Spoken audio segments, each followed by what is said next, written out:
So, I have an idea for a jumper that I have been thinking about for a while now. Now, there was a design I liked on the Jerry Anderson store. However, the design of the Tracy Brothers jumper wasn't impressing me as much. Now, as much as I love the Jerry Anderson store, and I will always support them, I just think the design could have been a bit better. Oh, and it was expensive. Don't get me started on the shipping costs. I'll ramble on that for days. Perks of being Australian. Anyway, so after finding some leftover t-shirt transfers from my sister, I decided to take matters in my own hands and make my own. So I went shopping and found my base. First, I just printed out a sheet of the names on an A4 piece of paper, cut them out and laid them on the jumper, only to find that they were way too small. I needed it bigger and to take up most of the space on the back of the jumper. So I modified the screenshot I took on my laptop and printed it out again, cut it out and laid it down, and it appeared to have worked out well. Although I did seem to have done a few more modifications, then once that was sorted, I printed them out onto transfer sheets. And now it was time for the fun and very tedious part of cutting it all out. By the way, this made a very, very big mess on my desk. I didn't record all of it, but as you can see from the clips, there was a lot of scraps. A lot of scraps.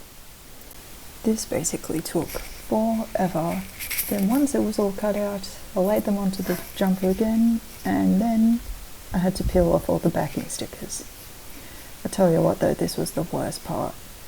So I had to call in reinforcements. That was the tweezers. Believe it or not, the tweezers actually worked fantastically. So after managing to get all the backing stickers off and cleaning up the absolute mess that was on my desk, I positioned it all out again and made sure it was all in line, and then it was time to use the iron. Now this is where I had to get my sister on hand with this, because not only one, I barely knew how to use the iron in the first place, and two, she actually had done this stuff before, so she knew what she was doing. I also just did not want to fuck it up. Enough said. Anyway, here is the final product.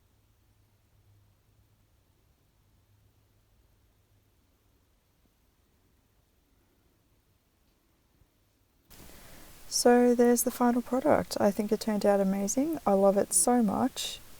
Although now I need to make some repairs as the letters are coming off, but that's a task for another time. So yeah, that is all.